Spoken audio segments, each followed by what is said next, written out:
मखदूम दाऊद ने मिलने का वक्त दे दिया। अच्छा, ऐसी कौन सी जरूरी बात करनी थी आपको जो आज ही मिलने की जिद कर रहे थे? आप पर एक दफा फिर हमला हो।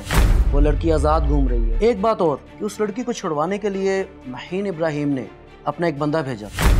मैंने सुना है कि अगर कोई आपके घर आता है तो उसकी कोई भी ख्वाहिश रद्द नहीं होती। उसके कातिल को सजा दिलवाए ताकि कोई भी भाई अपनी बहन को इस बेरहमी से ना मार सके। जो इंसाफ यार अपनों में चुनना पड़ता है, इंसान अपनों को ही चुनता है।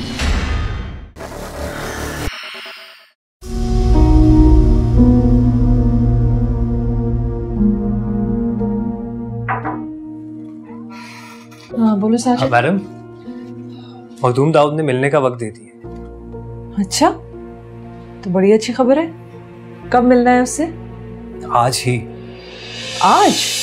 जी आज ही। मेरा तो ख्याल था कि 2-3 दिन तक मिलने का वक्त देंगे, मगर उन्होंने कहा कि आज ही मिलेंगे। आज तो मुमकिन नहीं है मैडम, अगर मिलना है तो आज ही जाना पड़ेगा, फिर शायद जल्दी वक्त मिले या ना मिले। वैसे भी अगर हम अभी निकलते हैं तो रात तक वापस आ सकते हैं। लेकिन हम आज कैसे जा सकते हैं? इतनी देर हो गई है। मैडम, यही मौका है। मखदूम दाऊद पे जो सोशल मीडिया पे माहौल बना हुआ है, शायद उसी के प्रेशर में आके उसने हमें मिलने का वक्त दिया है। वरना आप तो जानती है मैं कब से कोशिश कर रहा था। तुम ठीक कह रहे हो, उनसे मिलना भी बहुत ज़रूरी है। ओके, फिर हम अभी निकलते हैं क्योंकि मुझे किसी भी सूरत में रात तक पहुंचना है। अगर आज मुझे देर हो गई तो बहुत मसला हो जाएगा। Let's go.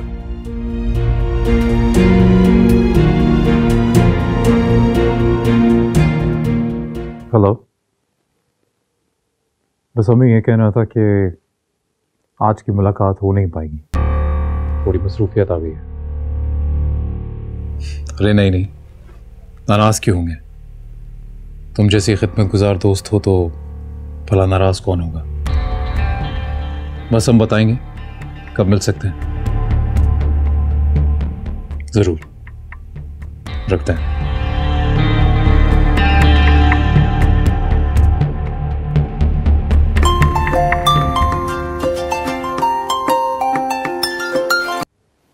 Hello sir, SHO Yasir करीम बात कर रहा हूँ।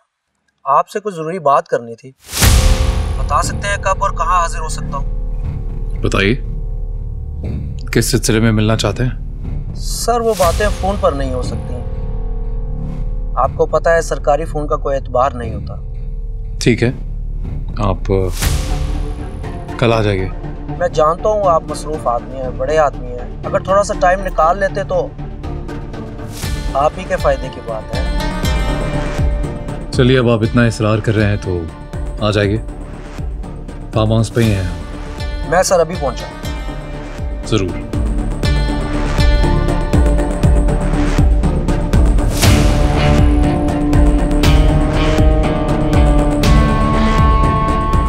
तुमने तो कहा था कि हम दिन में ही पहुंच जाएंगे।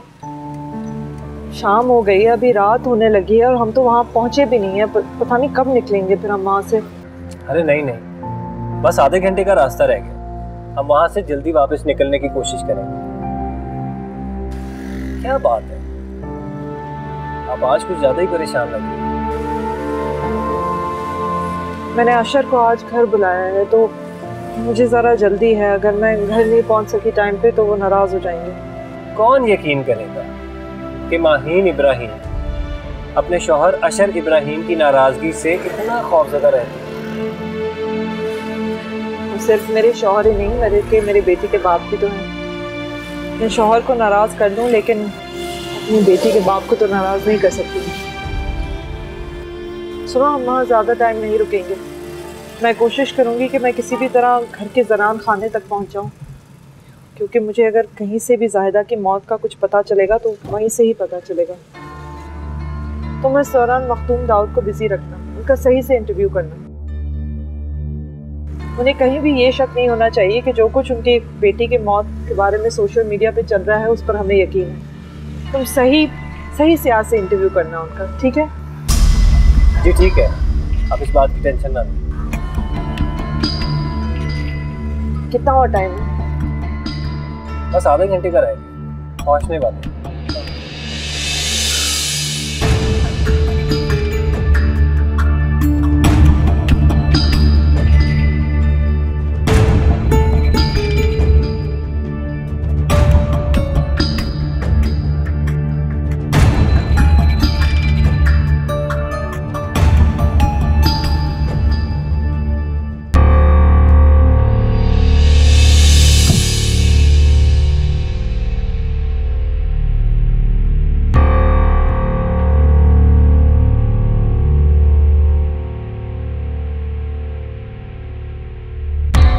आइए साहब आइए,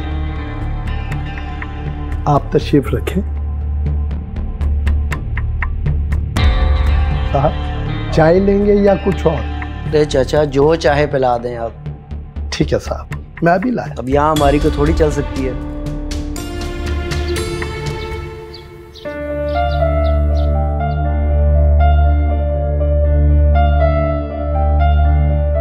तशरीफ रखें।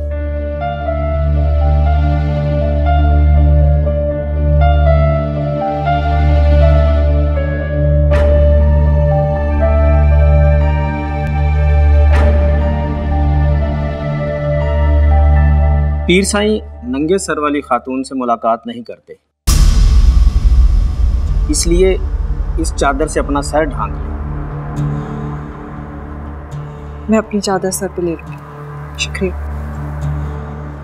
बेहतर। आप कुछ चाय पानी लेंगे? नहीं थैंक यू। पीर साईं अभी आते हैं। अल्लाह, बैठो बैठो। अस्सलाम वालेकुम। वालेकुम अस्सलाम। थोड़ा मसरूफ था, इसलिए आपको इंतजार की ज़हमत करनी पड़ी। कोई मसला तो नहीं हुआ? यहाँ तक पहुँचने में कोई दिक्कत तो नहीं हुई? नहीं जी, मखदूमाबाद में आपके किसी मेहमान को क्या दिक्कत हो सकती। मेरा नाम माहिन इब्राहिम है। सोशल वर्क के साथ साथ मैं एक डिजिटल न्यूज़ एजेंसी भी चलाती हूँ। आपको अपने तारुफ कराने की जरूरत नहीं है। सारी मालूमात हासिल करने के बाद ही मैंने मिलने की हामी भरी। माशाल्लाह बड़ा नाम है आपका, और बहुत से लोग आपके काम को जानते हैं, वाकिफ हैं। अब थोड़ा बहुत मैं भी। शुक्रिया। वैसे मैं साफियों से थोड़ा दूर ही रहता हूँ, लेकिन आपने जब मिलने की जिद की तो मैं आपका नाम सुनकर इनकार नहीं कर सका। क्यों, मिलना चाह रही थी आप? कोई इंटरव्यू वगैरह? आपसे मिलने की तो बहुत वजूहात थी। बहुत बड़ी शख्सियत जो है आप, इल्मी, रूहानी, सियासी। आपका कद इतना बुलंद है हर चीज में। बल्कि मैंने तो सुना है कि अब वापस सियासत में आने का भी सोच रहे हैं, और अपने बेटे को इलेक्शन में खड़ा कर रहे हैं आप। बिल्कुल ठीक सुना आपने बीबी। सियासत को हम खिदमत और इबादत की तरह मुकद्दस समझते हैं। इससे पहले हम अपने लोगों की खिदमत बगैर किसी सियासत के कर रहे थे। दिन रात उनके लिए कर दी हमने, पर अब लगा जैसे हम अपनों के लिए बहुत कुछ करना चाहते हैं, लेकिन हमारे पास इख्तियारात नहीं है। तो फिर हमने फैसला किया कि मखदूमाबाद की सीट पर क्यों ना हम अपने बेटे को इलेक्शन लड़वाएं। अल्लाह, सुभान अल्लाह, अल्हम्दुलिल्लाह।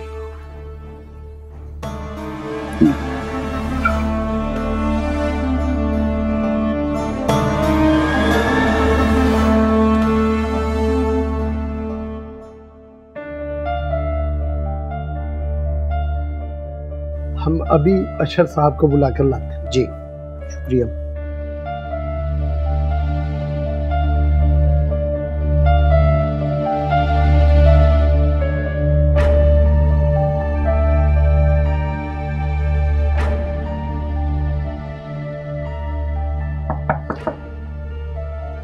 जी आ जाइए। बाबा वो SHO साहब आए हैं, मैंने उन्हें ड्राइंग रूम में बिठा दिया है। जी उनसे कहिए हम आ रहे हैं। जी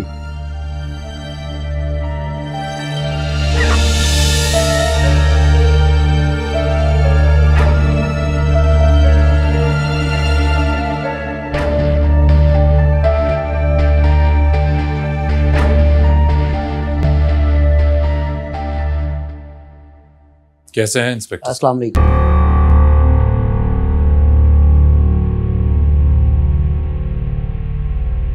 बताइए, ऐसी कौन सी जरूरी बात करनी थी आपको जो आज ही मिलने की जिद कर रहे थे? मैं आज यहाँ पे पुलिस अफसर नहीं बल्कि आपका हमदर्द बनकर आया। जो भी कहना चाहते हो खुलकर कहो। सर, आपकी जान को खतरा है। आपको शायद पता नहीं होगा कि आप पर हमला करने वाली लड़की को मैंने पकड़ लिया था। अगर थोड़ी देर फोन ना आता तो मैं उससे उसका जुर्म कबूल करवा लेता, मगर मुझे समझ नहीं आया कि उसको छुड़वाने के लिए इतनी ऊपर से फोन कैसे आ गया। उसको छोड़ना मेरी मजबूरी थी, मगर आपको बताना इस वक्त बहुत ज़रूरी है कि आप पर एक दफ़ा फिर हमला हो सकता है। आप किसी गलतफहमी में मत रहिएगा। वो लड़की आज़ाद घूम रही है और मुझे लगता है वो एक दफ़ा फिर आप पर हमला करेगी। एक बात और कि उस लड़की को छुड़वाने के लिए महीन इब्राहिम ने अपना एक बंदा भेजा था और थाने से भी उसे वो ही लेकर गया था। मैं अपने तजर्बे की बेस पे ये तो कह सकता हूँ कि महीन इब्राहिम का उस लड़की से कोई ना कोई ताल्लुक ज़रूर है। जानते हो ना, महीन हमारी बीवी है। इल्जाम लगा रहे हो उस पर। कौन नहीं जानता कि वो आपकी बीवी है, मगर ये बात भी हर बंदा जानता है कि आप दोनों के दरमियान मियाँ बीवी वाला कोई ताल्लुक नहीं। बल्कि लोगों को तो लगता है कि आप दोनों एक दूसरे के मुखालिफ हैं। सच क्या है ये तो अल्लाह ही बेहतर जानता है, मगर मैं जितना जानता हूँ मैं उस बिना पर कह रहा हूँ। और अगर आपको मेरे पे यकीन नहीं तो जाकर अपनी बीवी से पूछें, क्या उन्होंने बंदा नहीं भेजा था उसको छुड़वाने के लिए? यही नहीं जनाब, उस लड़की को मैंने महीन इब्राहिम के साथ आपके घर में भी देखा था। ये सब इत्तेफाक तो नहीं हो सकता। खैर, बताना मेरा फर्ज था। यकीन करना या ना करना ये आपका इख्तियार है। मैं चलता हूं।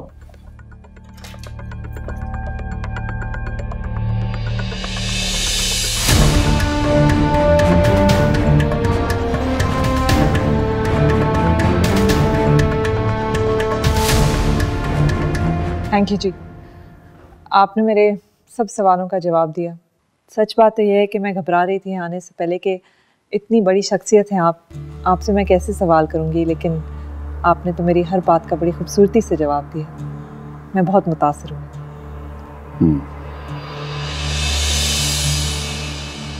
मैंने सुना कि कुछ दिन पहले आपकी बेटी का भी इंतकाल हुआ।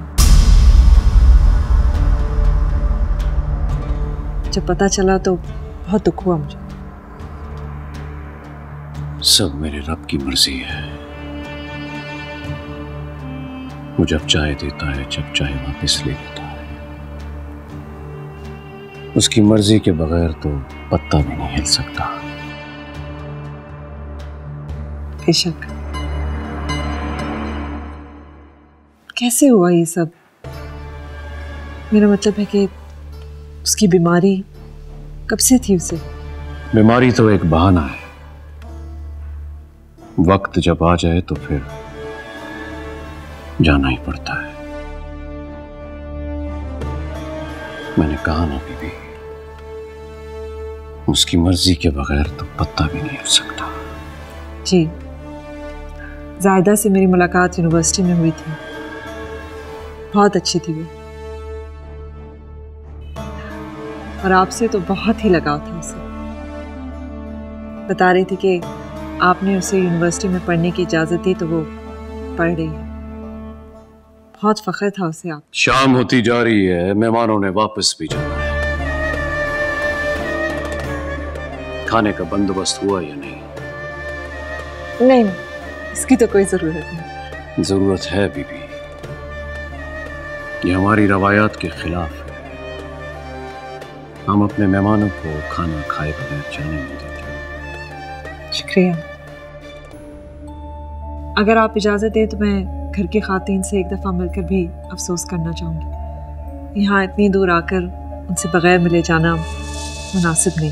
हमारी घर की औरतें इस तरह गैरों से मिला नहीं करती।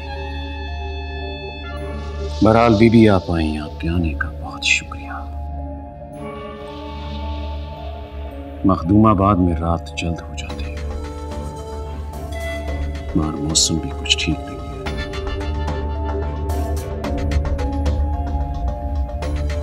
अपनी मंजिल से थोड़ी दूर हैं आप, बेहतर है कि जल्द पहुंच जाएं।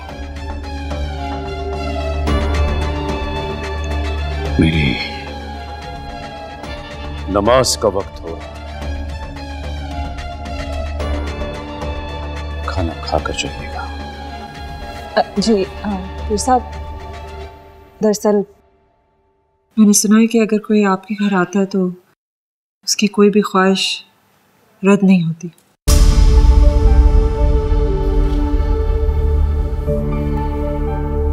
ज़ाहिदा बहुत अच्छी थी, मेरी उसके साथ कुछ ही मुलाकातें हुई लेकिन एक ताल्लुक सा बन गया। अगर आप इजाज़त दें तो एक बार उसकी अम्मी से मिलना चाहूँगी। अगर ना मिल पाई तो हमेशा अफसोस रहेगा मुझे। ज़ाहिदा के लिए बस 2 मिनट के लिए अगर आप इजाज़त दें।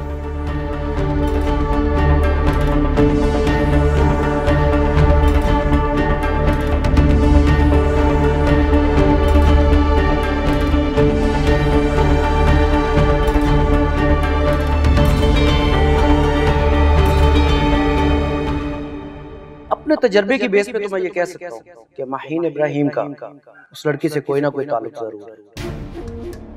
और अगर आपको मेरे पे यकीन नहीं तो जाकर अपनी बीवी से पूछें, क्या उन्होंने बंदा नहीं भेजा था उसको छुड़वाने के लिए? यही नहीं जनाब, उस लड़की को मैंने माहीन इब्राहिम के साथ आपके घर में भी देखा था। ये सब इत्तेफाक तो नहीं हो सकता। गुलाब चाचा, कपड़े निकालिए हमारे, बाहर जाएंगे आप।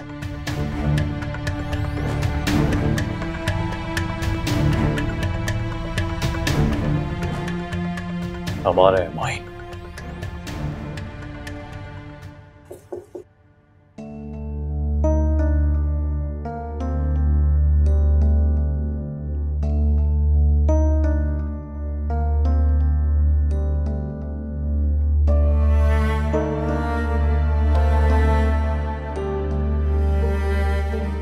अस्सलाम।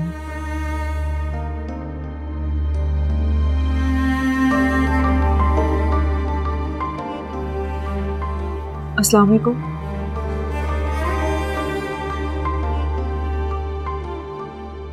मैडम साहब, जब से जायदा का इंतकाल हुआ है अम्मा सैन की यही हालत है।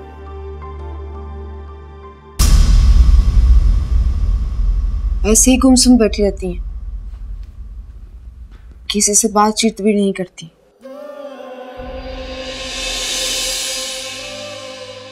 आपके सलाम का जवाब भी इसीलिए नहीं दिया, बुरा मत मानिएगा।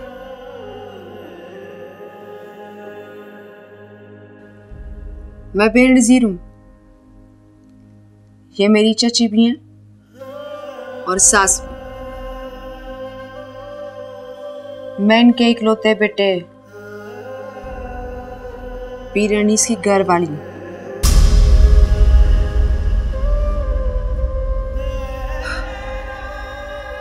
हालात के जाने का दुख क्या होता है अंदाजा लगा सकती हूँ मैं।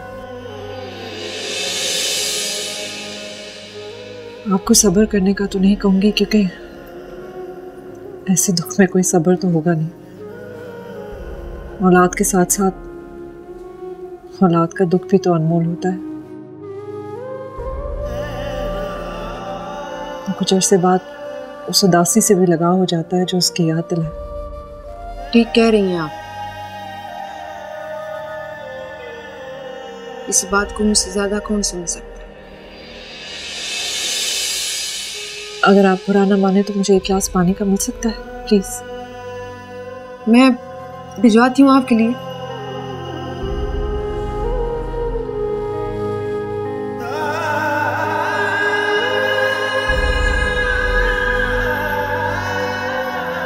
आपसे मिलकर मुझे ये अंदाज़ा हो गया है कि ज़ाहिदा की मौत का दुख आपसे ज़्यादा तो किसी को हो नहीं सकता।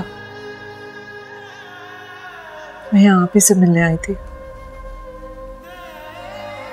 दरअसल कुछ हफ्ते पहले ज़ाहिदा मेरे ऑफिस आई थी। उसके साथ एक लड़का था, दोनों शादी करना चाहते थे। और मेरे ही समझाने पे, मेरे ही कहने पे वो यहाँ वापस आए। मुझे नहीं पता था कि उसके साथ ये सब हो जाएगा। उसको अपने माँ बाप की इज्जत बहुत अहम थी, इसीलिए वो मेरे कहने पे यहाँ आ गए। वरना वो दोनों वहां उस वक्त शादी करना चाहते थे। बहुत अच्छी थी वो, उसे इस तरह मरना नहीं चाहिए था।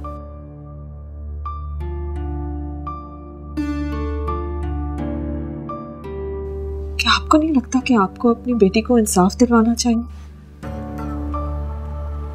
उसके कातिल को सजा दिलवानी चाहिए।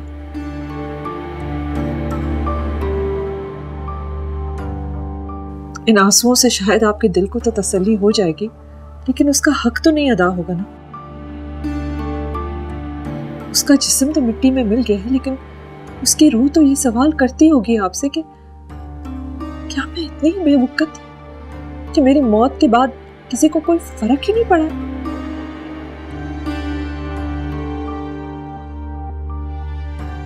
सब कुछ वैसे ही चल रहा है जैसे चल रहा था। मैं जानती हूँ किसी और से नहीं तो अपनी माँ से तो वो ये उम्मीद लगा के बैठी होगी कि वो मुझे इंसाफ दिलवाएंगे, मेरे लिए लड़ेंगी, आवाज उठाएंगी। उसकी जिंदगी में अगर कुछ नहीं बोल सके तो उसके जाने के बाद तो बोले।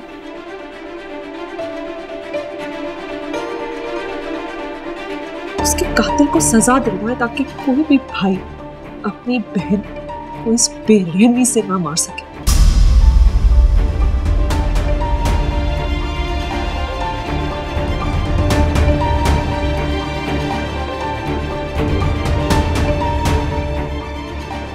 मेरा कार्ड है, अगर आप अपनी बेटी को इंसाफ दिलवाना चाहती तो मैं आपके साथ हूं।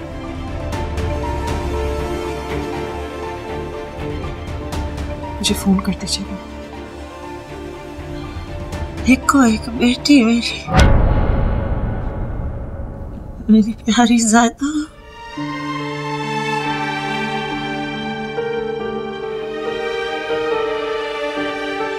मर गई और आप चाहती हैं कि मैं एक बेटे को वहां से बिछड़ा दूं।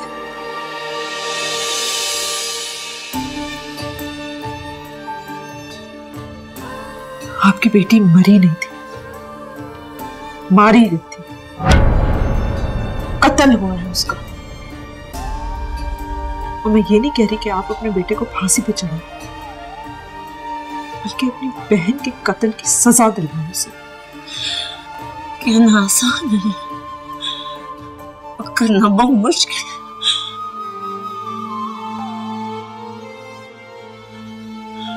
अल्लाह ना करे आप पर कभी ऐसा वक्त आए, लेकिन जो इंसाफ में और अपनों में चुनना पड़ता है ना, इंसान अपनों को ही चुनता है।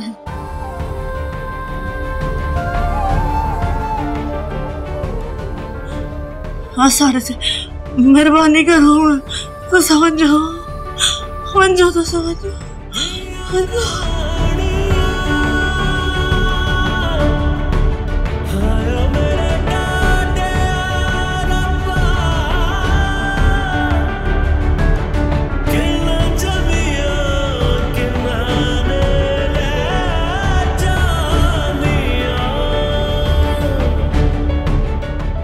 तो आपके लिए पानी लेकर आई थी मैडम साहब, आप जा रही हैं?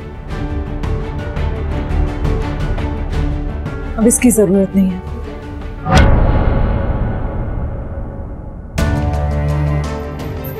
मैडम साहब रुकिए ना, मुझे आपसे कुछ जरूरी बातें करनी है।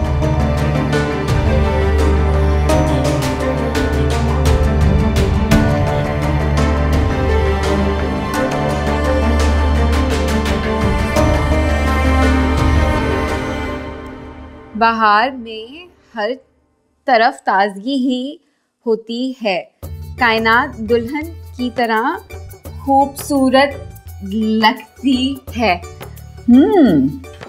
वेरी गुड, बहुत अच्छा सुनाया। अब यूं करो कि यही लेसन तुम मुझे नोटबुक पे लिख के दिखाओ, लेकिन जरा नीट लिखना, साफ साफ। मैं दिखाती हूँ। ठीक है मरियम, जरा तुम दिखाओ क्या कर रही हो।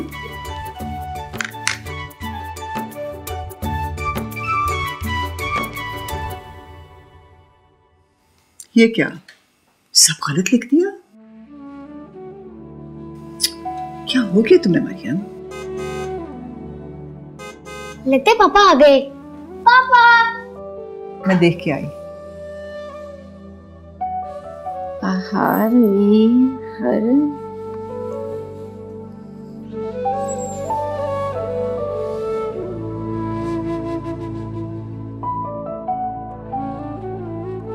पापा पापा आ गए। कैसा है हमारा बच्चा? मैं ठीक। मामा कहाँ है?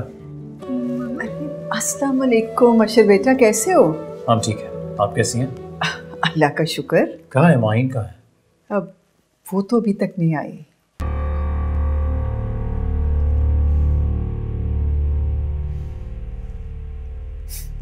चलो आओ अंदर बैठते हैं।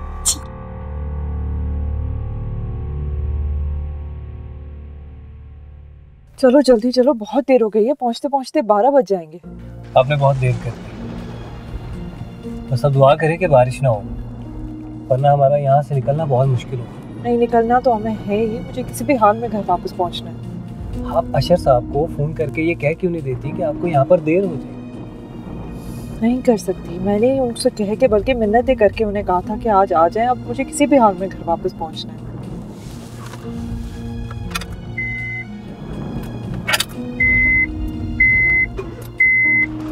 क्या हो रहा है? समझ नहीं आ रहा, मैं देखता हूँ।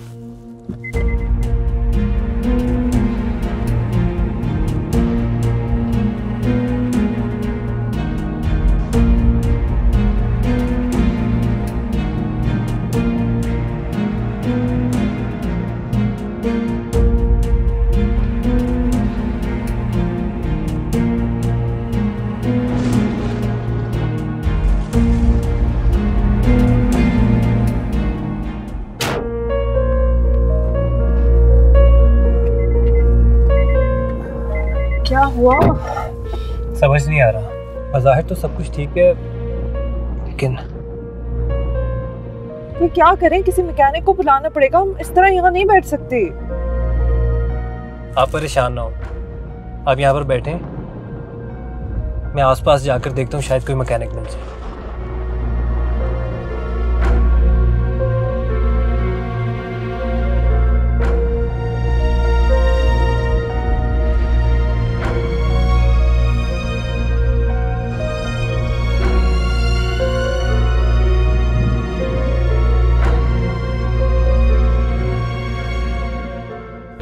इसके सिग्नल भी नहीं आ रहे।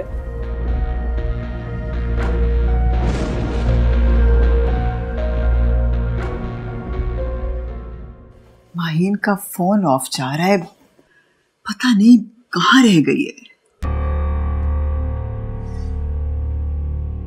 चलिए आए तो कह दीजिएगा कि हम आए थे, पर अब नहीं आएंगे, चलते हैं। पापा अभी रुक जाए ना आप, बारिश हो रही है, मुझे डर लग रहा है। प्लीज प्लीज पापा प्लीज। अच्छा चलिए, नहीं जा, पर अभी आप जाके सो जाएं, सुबह स्कूल नहीं जाना। लेकिन आप मुझसे प्रॉमिस करें कि आप नहीं जाएंगे।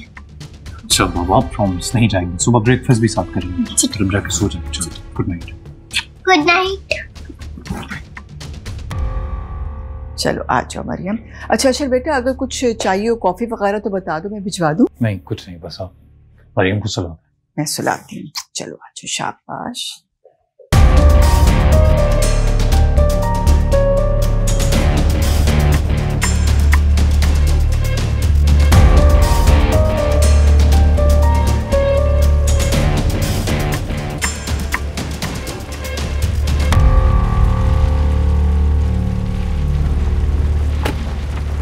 क्या हुआ? कोई मैकेनिक मिला? नहीं, इस वक्त यहाँ किसी मैकेनिक का मिलना बहुत मुश्किल है। सुबह तक इंतजार करना पड़ सकता है। हम यहाँ इस हालत में सुबह तक इंतजार कैसे कर सकते हैं? मजबूरी है। I am sorry. अगर मैं आज जिंदा करता तो शायद हम यहाँ इस सिचुएशन में ना फंसते।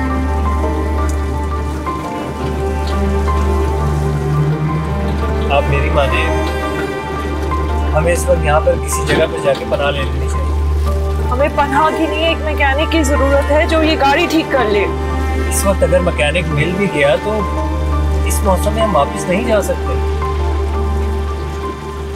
आप मेरी माने, मेरी यहाँ पे एक ढाबे वाले से बात हुई और वो हमें वहाँ पे रहने की इजाज़त दे देगा। हम सुबह तक वहाँ रह लेते हैं और सुबह वापस निकल जाएंगे। नहीं नहीं, मैं गाड़ी में ही ठीक हूँ, मैं नहीं जाती कहीं। Ma'am please try to understand.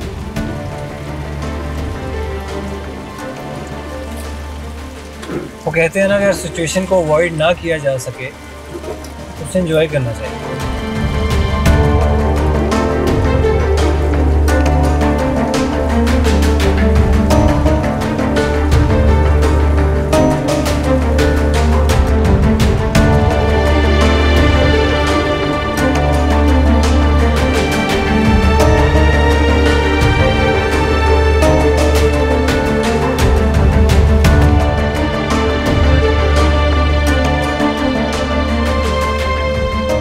आइए आइए, मैं आप ही का इंतज़ार कर रहा था। पीछे कमरा है एक, आपकी शायान शान तो नहीं है, लेकिन जैसा भी है आपकी खिदमत में हाजिर है। आपका बहुत शुक्रिया। आपकी मैं और ज़्यादा खिदमत तो नहीं कर सकता, लेकिन आपको अच्छी सी चाय ज़रूर पिला सकता हूँ। इसकी ज़रूरत नहीं है, आपकी यही मेहरबानी बहुत है कि आपने यहाँ रहने की जगह दी। नहीं नहीं, आप शर्मिंदा कर रहे हैं साहब, मेहमान तो अल्लाह की रहमत होती है। आप कमरे में पहुँचे, मैं चाय लेकर आता हूँ।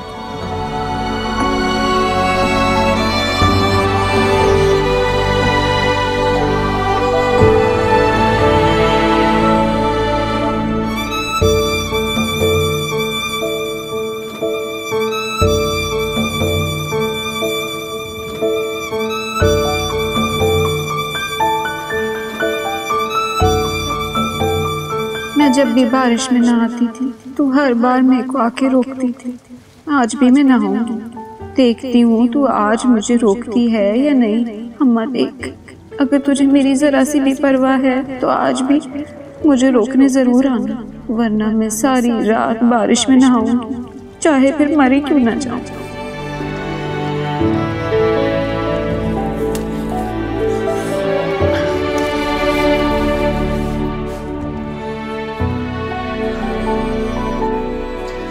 अब यहाँ बैठे, मैं बाहर गाड़ी में जाता हूँ। नहीं नहीं, बाहर बहुत बारिश हो रही है, इसी को नीचे करके यहीं बैठ जाओ, यहीं बैठ जाओ।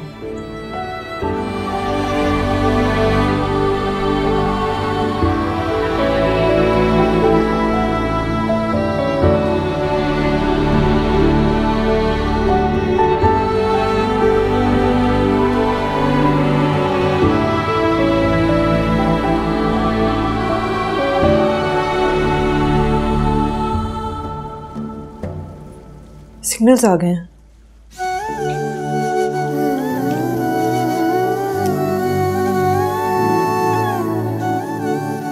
हेलो अशर, मैं एक मीटिंग के लिए मखदूमाबाद आई थी, लेकिन यहाँ बहुत तेज़ बारिश हो रही है और गाड़ी बंद हो गई है, इसलिए मुझे मजबूरन यहाँ रात गुजारनी होगी और कोई चारा ही नहीं है। आज आखिरी बार एतबार किया था तुम पर, वो भी तोड़ दिया तुमने। साबित कर दिया कि तुम्हारे लिए अगर कुछ अहम है तो बस तुम्हारा काम